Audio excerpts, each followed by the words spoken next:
Welcome back to Legal Edge After College. In this video, we are going to discuss another very important concept of criminal jurisprudence, that is anticipatory bail. As of now, criminal jurisprudence में कहीं पर भी word anticipatory bail mention नहीं है. Instead, 41st Law Commission report से 1969 से ये term introduce किया गया था, कंसेप्ट इंट्रोड्यूस किया गया था एंटिसिपेटरी बेल का, क्योंकि उसके पहले इन्फ्लुएंशियल पीपल अपने राइवल्स को हरास करने के लिए या उनका रेपुटेशन खराब करने के लिए they used to book them under false cases, जिसकी वजह से उनको हरासमेंट फेस करनी पड़ती थी. So in in order to meet out those situation, then 41st law commission report में सजेस्ट किया गया that we should go for anticipatory bail. And 438 section 438 of CRPC 1973, it provides for anticipatory bail, but nowhere the term anticipatory bail is mentioned. Rather, it uses the term that grant of bail to a person apprehending arrest. मतलब अगर person को apprehension है या anticipation है arrest का, in those situation bail can be granted.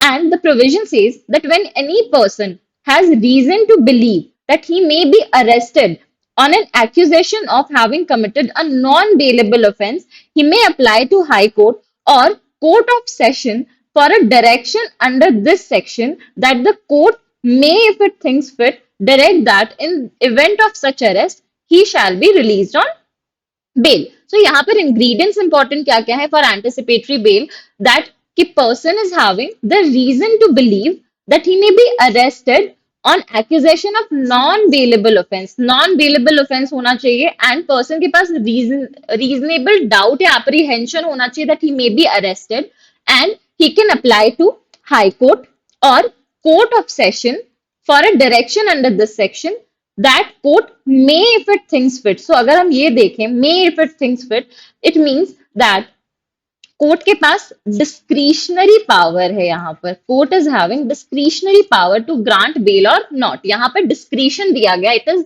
Not a matter of right, rather it is the discretion of court. Court को अगर circumstances सारे देख करके लगता है कि the anticipatory bail should be granted, then in those situations court may grant it. If not, then the court may even reject the bail application. So it says that direct that in the event of such arrest, he shall be released on bail. So अगर court को लगता है discretion से कि वहां पे anticipatory bell grant होना चाहिए under facts and circumstances of the case, then court may grant. So ये हमारा बेसिक कंसेप्ट है एंटिसिपेटरी बेल का, which is discussed in 438 of CrPC and 41st law commission report 1969 से ये आया था. हम देख लेते हैं कि क्लैट पीजी में आप किस तरह के क्वेश्चन एक्सपेक्ट कर सकते हैं when it comes to anticipatory bail. So one of the question is, which of the following judgment was overruled by 5 judges bench in recent case of Sushila Agarwal versus State of NCT of Delhi. यहाँ पर options दिए हुए हैं, Shri Gurbaksh Singh Sibbia versus state of Punjab, Siddharam Satlingappa Mhetre versus state of Maharashtra, Fakhre Alam versus state of UP, and lastly Salauddin Abdul Samad Shaikh versus state of Maharashtra. So अगर हम यहाँ पर देखें, these 3 judgments talk about anticipatory bail, and Salahuddin Abdul Samad Sheikh versus state of Maharashtra, it was overruled in Siddharam Satlingappa Maitre versus state of Maharashtra, and this case overruled Sri Gurbakh Singh Sibia. So यहाँ पे recently Sushila Agarwal के case में 2020 का ये case है. यहाँ पे 5 जजेस के बेंच ने फाइनली जो लंबे टाइम से एक डिस्प्यूट चल रहा था about the time period of anticipatory bail, उसको रेस्ट करते हुए ये कहा है कि there can not be any fix time period for grant of anticipatory bail, but court cases के डिफरेंट फैक्ट्स एंड सर्कमस्टांसेस के बेसिस पे रेस्ट्रिक्शन इम्पोज कर सकता है. Court is having that discretionary power to impose condition और limitations on the time period depending on the facts and circumstances of the case. But the general law is there is no particular time period fixed for grant of anticipatory bail. It continues till end of trial. This is general rule. So यहाँ पर हमसे question ये पूछ रहा है, which of the following judgment was overruled by 5 judges bench in the recent case of Sushila Agarwal versus state of NCT of Delhi. So the answer is Siddharam Satlingappa Maitre versus state of Maharashtra was overruled. So let's discuss the cases and what was held in this case, so that आपको भी एक brief idea लग जाए about questions that you might face in your CLAT PG exam or different examinations related to anticipatory bail. So here is Shri Gurbaksh Singh Sibbia versus state of Punjab, ये 1980 का case है. It was overruled by Salauddin Abdul Samad Mhetre versus state of Maharashtra. And next is, अब this, अगर हम देखें तो Gurbaksh Singh Sibbia was overruled by Salahuddin Abdul Samad Maitre. Next, Siddharam Satlingappa Maitre overruled Salahuddin Abdul Samad Maitre. And then, lastly, in 2020, Sushila Agarwal overruled Satlingappa, Siddharam Satlingappa Maitre and reinstated what was held in Gurbaksh Singh Sibya. It upheld Gurbaksh Singh Sibya and overruled Sitaram Satlingappa Maitre. So, moving ahead to what was held in Gurbaksh Singh Sibya, it is one of the very important and landmark case when it comes to anticipatory bail. बहुत important case है. And in this case, court ने 438 के clause 1 को interpret किया था article 21 के light में, and ये कहा था कि right to life and personal liberty का बहुत इंपॉर्टेंट पार्ट है एंटिसिपेटरी बेल, क्योंकि यहाँ पर किसी innocent person की liberty curtail हो रही है. So it is again a very important part of right to life and liberty under article 21 connect करते हुए कहा था. Then court ने कहा था कि grant of anticipatory bail is the right of an individual and should not be limited by time. So anticipatory bail का grant ये individual का right है and it should not be limited by time. Next court ने कहा था कि court can impose appropriate restriction on case to case basis. General law, again that I mention, general law is settled, there is no fix time period, कोई fix time period नहीं है, but exceptional circumstances में court case to case basis पे conditions impose कर सकता है. Next is, before exercising power, court needs to satisfy that applicant has reason to believe that applicant can be arrested for a non-bailable offence and the belief is based on reasonable ground. मतलब कि applicant को ये satisfy करना होगा court को first that he has reason to believe that he can be arrested for non-bailable offences. मतलब reason to believe होना चाहिए the person can be arrested and the offense should be non-bailable offense. So in those situations, court different circumstances को consider करते हुए will decide whether the bail should be granted or not. Next is, petitioners does not need to make out a special case for grant of anticipatory bail. कोई special case नहीं make out करना है petitioner को anticipatory bail के grant के लिए. General provisions follow होंगे, कोई special circumstance नहीं prove करना है. Only thing that needs to be proved is कि the applicant is having a reason to believe that he might get arrested for a non-bailable offense. Lastly, anticipatory bail does not snatch away right of police to investigate. मतलब police officer का right investigation का snatch away नहीं हो जाता है, खत्म नहीं हो जाता है if a person is granted anticipatory bail. This was held in say Gurbaksh Singh Sibya versus State of Punjab. Next case is Salahuddin Abdul Samad Sheikh versus State of Maharashtra. ये 1996 का केस है and in this case Gurbaksh Singh Sibbia versus state of Punjab को overrule किया था और court ने कहा था कि anticipatory bail it should be limited by time. मतलब एक टाइम पीरियड से लिमिट होना चाहिए और once the time period is expired then the person is having a remedy कि वो रेगुलर बेल के लिए अप्लाई कर सके कोर्ट जाकर के. सो यहाँ पर गुरबख्श सिंह सिब्या को ओवररूल करते हुए कहा था कि गुरबख्श सिंह सिब्या में हमें कहा गया था कि कोई फिक्स टाइम पीरियड नहीं है, there is no fix time period. But Salauddin Abdul Samad Sheikh में कहा गया कि एंटिसिपेटरी बेल को हमें लिमिट करना चाहिए एक टाइम पीरियड के साथ, और अगर एक बार टाइम पीरियड एक्सपायर होता है तो person is having a right to go and apply for regular bail. So this was held in Salauddin Abdul Samad Shaikh. Next is Siddharam Satlingappa Mhetre versus state of Maharashtra. इस केस ने अगेन ओवर रूल किया Salauddin Abdul Samad Shaikh versus state of Maharashtra को, और apex court ने यहाँ पर बहुत ज्यादा एम्फेसिस दिया था over maintaining a balance between personal liberty and social interest में. तो apex court insisted that there should be a balance between personal liberty of individual and social interest, and court ने कहा था कि ड्यूरेशन एंटिसिपेटरी बेल का limit नहीं किया जा सकता है क्योंकि लॉ में ऐसा कोई लिमिटेशन सेट नहीं है. कोर्ट ने यहाँ पे कहा था कि एंटिसिपेटरी बेल को हम किसी फिक्स टाइम पीरियड के लिए लिमिट नहीं कर सकते because law is not limiting the duration, and once the anticipatory bail is granted then the protection should ordinarily be available till the end of trial. So once the once the anticipatory bail is granted, then the protection is available till the end of trial. मतलब कि उसके पहले आपको arrest नहीं किया जा सकता, anticipatory bell आपको ग्रांटेड है। यहां पर कोर्ट ने एक एब्सोल्यूट कंडीशन लगा दिया था कि यहां पर एक बार अगर ग्रांट हो गया है तो इट इज परमानेंट, कोर्ट यहां पर टाइम पीरियड नहीं इम्पोज कर सकता है। So lastly Sushila Agarwal versus state of NCT of Delhi, यहाँ पर 5 जजेस बेंच बैठी यहाँ पर।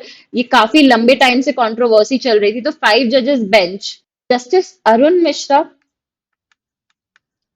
Justice Indira Banerjee, justice Vineet Saran, justice M R Shah और जस्टिस एस रविंद्र भट्ट, इनकी बेंच बैठी, 5 जजेस बेंच, कॉन्स्टिट्यूशनल बेंच बैठी, एंड वहां पे फाइनली इस पेंडिंग कंट्रोवर्सी को ले डाउन किया गया, रेस्ट दिया गया रिगार्डिंग कि टाइम पीरियड क्या होना चाहिए, क्या एंटिसिपेटरी बेल खत्म हो जाता है once the summon is issued, once the charges are framed. So यहाँ पर दो important question थे which was raised, two important questions which were raised. First is कि protection granted under section 438 of CRPC, section 430 of CRPC में जो भी protection मिल रहा है, क्या ये लिमिट किया जा सकता है कोई फिक्स टाइम पीरियड से, क्या ये लिमिट किया जा सकता है? पहला क्वेश्चन ये था। एंड सेकंड क्वेश्चन वाज कि क्या एंटिसिपेटरी बेल का लाइफ खत्म हो जाता है वंस समन इज इशूड? अगर समन एक बार इशू हो गया है तो क्या एंटिसिपेटरी बेल का लाइफ खत्म हो जाता है?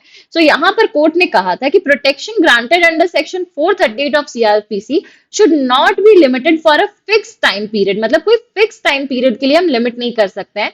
And in case of specific facts और features court can impose any appropriate condition. So यहाँ पर गुरबख्श सिंह सिबिया में भी यही था कि ऐसे जनरल लॉज कि यू कैन नॉट लिमिट, आप लिमिट नहीं कर सकते हो, बट स्पेशल सर्कमस्टांसेस में यू कैन लिमिट, आप उस समय लिमिट कर सकते हो। तो यहाँ पर गुरबख्श सिंह सिबिया को अपहेल्ड करते हुए कोर्ट ने कहा था कि स्पेशल फैक्ट्स एंड फीचर्स में court can impose any appropriate condition. Next is second question के लिए कोर्ट ने कहा था life of anticipatory bail does not end when the accused is summoned और when charges are framed but continues till the end of trial. मतलब कि just because charges frame हो गए हैं, विटनेसेस को बुला रहे हैं या फिर समन इशू हो गया है, it does not and the anticipatory bail and anticipatory bell continues till the end of the trial. But court can limit the tenure depending on facts and features of the case. Court के पास ये discretion है कि अगर facts and features के according court को लगता है that it should limit the tenure of anticipatory bail, it should not continue till the end of the trial, वहां पे जस्टिस डिलीवर करने में दिक्कत आएगी कोर्ट को, तो उस सिचुएशन में court can limit the tenure of the anticipatory bail. So ये मेन क्वेश्चंस थे हमारे। कोर्ट ने यहाँ पर फर्दर कहा था, एसेंशियल्स ले डाउन किए थे एंटिसिपेटरी बेल के मैटर को हियर करते वक्त, जिसे कोर्ट को ध्यान रखना होता है कि सीरियसनेस कितना है थ्रेट और एप्रीहेंशन का। हमने देखा था इंग्रेडिएंट्स वहां पे थे कि रीजन टू बिलीव होना चाहिए, रीजन टू बिलीव या एप्रीहेंशन किस बात का होना चाहिए कि अरेस्ट हो सकता है फॉर नॉन बेलेबल ऑफेंस। तो ये हमारे इंग्रेडिएंट्स थे। तो यहां पर कोर्ट ने कहा था कि जब मैटर सुन रहे हैं एंटिसिपेटरी बेल का तो हमें ध्यान रखना चाहिए कि कितना सीरियस है थ्रेट या एप्रीहेंशन, देन ग्रेविटी और सीरियस ऑफ फैक्ट्स, मतलब फैक्ट्स कितना सीरियस है वहां पर, and lastly appropriate to impose condition, whether उस सिचुएशन में कंडीशंस इम्पोज करना सही है या नहीं। कोर्ट ने यहाँ पर कंडीशंस बताए थे फॉर ग्रांटिंग एंटिसिपेटरी बेल, जो भी ध्यान में रखना है कोर्ट को, दैट इज कि किस तरह का ऑफेंस यहाँ पे बात हो रही है, किस तरह के ऑफेंस की बात हो रही है, जिस पर्सन को एंटिसिपेटरी बेल चाहिए उसका रोल क्या है उस क्राइम में, एंड किस एक्सटेंट तक person can influence the investigation, या फिर पर्सन जस्टिस को इवेड कर जाए या विटनेसेस को टैंपर कर दे सो दैट कि जस्टिस डिलीवर ना हो पाए प्रॉपरली। ये सारी चीजों को ध्यान में रखते हुए कोर्ट को एंटिसिपेटरी बेल ग्रांट करना चाहिए। एंड अगर कोर्ट को लगता है केस टू केस बेसिस पे कि वहां पर कोई और कंडीशन इम्पोज करना है, तो उस सिचुएशन में कोर्ट के पास ये डिस्क्रिशनरी पावर है कि वो according to cases condition impose करे। कोर्ट ने यहाँ पर आगे कहा था कि application seeking anticipatory bail should contain where essential facts related to offense why applicant apprehends arrest, मतलब applicant को यहाँ पर बताना पड़ेगा कोर्ट को कि why is applicant apprehending an arrest. Also court ने कहा था कि कोई जरूरी नहीं है कि ऐसे एप्लीकेशन एफआईआर फाइल होने के बाद ही मूव किए जाएं. Application can be moved even before filing of FIR, मतलब हमें वेट नहीं करना है कि हम अगर हमें एप्रीहेंशन है रीजनेबल एंड हम प्रूव कर सकते हैं कि रीजनेबल एप्रीहेंशन किन फैक्ट्स एंड सर्कमस्टांसेस पे बेस्ड है, so we should not wait for filing of an FIR. हम उसके पहले भी एंटिसिपेटरी बेल का एप्लीकेशन मूव कर सकते हैं. कोर्ट ने फर्दर यहाँ पे कहा था कि 438 ऑफ सीआरपीसी में कोई ऐसा कंडीशन इम्पोज नहीं है for grant of anticipatory bell और फॉर फाइलिंग एंटिसिपेटरी बेल कि ये एफआईआर फाइल होने के बाद या इंक्वायरी के बाद या इन्वेस्टिगेशन के बाद ही फाइल होना चाहिए, क्योंकि ऐसा कोई स्टेज मेंशन नहीं किया गया है सेक्शन 438 में कि किस सिचुएशन में एंटिसिपेटरी बेल को after what stage anticipatory bail should be file. So it is not necessary कि एफआईआर का फाइल होना, इंक्वायरी या इन्वेस्टिगेशन स्टार्ट हो जाना, पुलिस ने स्टार्ट कर दिया तभी हम एंटिसिपेटरी बेल फाइल कर रहे हैं. कोर्ट ने यहाँ पे आगे ये भी कहा था कि अगर section 27 of Indian evidence act का बेनिफिट हम सीख कर रहे हैं तो person needs to be in custody, but if the person is already on anticipatory bail and gives information leading to discovery, the person will be presumed to be in deemed custody till the time he was with police officer. So state of UP versus Devman Upadhyay एक important case है when it comes to deemed custody. एक बार इसमें provision discuss कर लेते हैं. यहाँ पे बोला जा रहा है कि section 27 of Indian Evidence Act को discuss किया गया है कि आपने ऐसा कोई भी इंक्रिमिनेटिंग एविडेंस दिया है, आपने कोई भी एविडेंस दिया है जिससे डिस्कवरी हुई है, पुलिस ऑफिसर ने डिस्कवरी की है, तो आपको डीम्ड कस्टडी में प्रिज्यूम किया जाएगा. एंड सेक्शन 46 में ऐसा कोई 46 ऑफ सीआरपीसी में ऐसा कोई प्रोसीजर मेंशन नहीं है जहां पर ये बोला गया है कि इस स्पेसिफिक प्रोसीजर से आपको कस्टडी में लिया जाता है. सो यहाँ पर कहना है कि अगर आप एंटिसिपेटरी बेल पर भी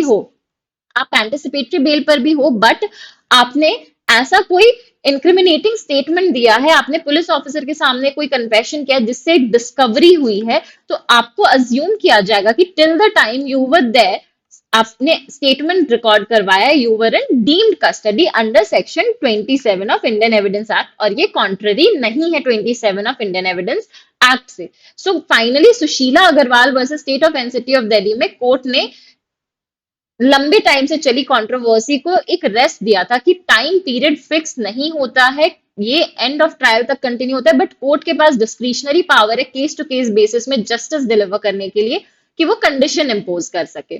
सो हम कुछ क्वेश्चंस देख लेते हैं which you might encounter in a CLAT PG examination or different examination related to anticipatory bail. So it is, in which of the following recent judgments Supreme Court held that anticipatory bail cannot be limited to fixed period of time and anticipatory bail does not end as soon as summon is issued. तो ये हमने अभी just पढ़ा, Sushila Agarwal versus State of NCT of Delhi में it was held, and it upheld Gurbaksh Singh Sibia versus State of Punjab. Next question देखते हैं. In which of the following court an application for anticipatory bail under section 438 of CrPC is filed. So हमने देखा था 438 clause 1 of CRPC states कि such application can be filed either at High Court or Court of Session. So correct answer होगा यहाँ पर both A and B. Judicial magistrate first class के सामने हम एंटिसिपेटरी बेल का एप्लीकेशन नहीं file कर सकते हैं. एक और इंपॉर्टेंट क्वेश्चन देख लेते हैं which you might encounter, that is which of the following judgment was upheld as a law on anticipatory bail by 5 judges bench in Sushila Agarwal versus State of NCT of Delhi. So यहाँ पर हमें पता है कि Gurbaksh Singh Sibia was overruled by Salahuddin Abdul Samad Sheikh. Then it was overruled by Siddharam Satlingappa Maitre.